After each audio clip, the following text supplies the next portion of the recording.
Good evening guys. দেখো guys, আমার ছেলের কালকে বার্থডে আছে, তার জন্য আজকে আমি বাজারে গিয়েছিলাম মার্কেটে। ছেলে একটা গিফট চাইলো আমার কাছে যে মা আমাকে কালকে তুমি কি গিফট দেবে বার্থডের দিন।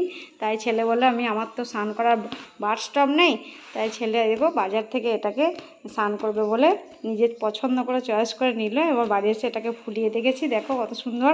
আমি এটা খুব ভালো লাগছে, ছেলের খুব পছন্দ। ছেলে কালকে এটা স্নান করবে। আর আমার ছেলে এটাই জন্মদিনের গিফট হিসাবে, আর কিছু নেবে না, কারণ ওর ঘরে প্রচুর প্রচুর খেলনা আছে। তা ও খেলনা দিতে রাজি হলো না।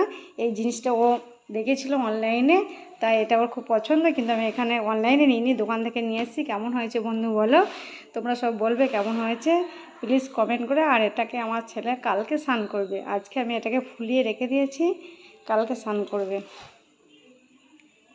এখনও কিছুটা ফুলাতে হবে, ফুঁ দিতে হবে। আজকে আমি এতটা পারলাম না, কারণ এইগুলো এখনও ভাঁজ হয়ে আছে, এগুলো সব পুরো ফুলে যাবে। আবার কালকে সকালবেলায় একবার এটাকে ফুলিয়ে দেবো ফুঁ দিয়ে। খুব সুন্দর হয়েছে তাই না বলো? এটা আমি বলবো না সুন্দর, আমার তো সুন্দর মনে হচ্ছে, কিন্তু তোমরা বলবে কালকে কেমন হয়েছে।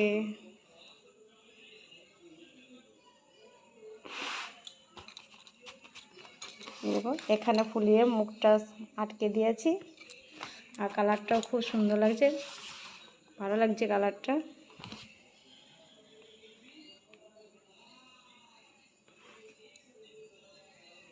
বাই, টাটা, আবার পরের ভিডিও কালকে।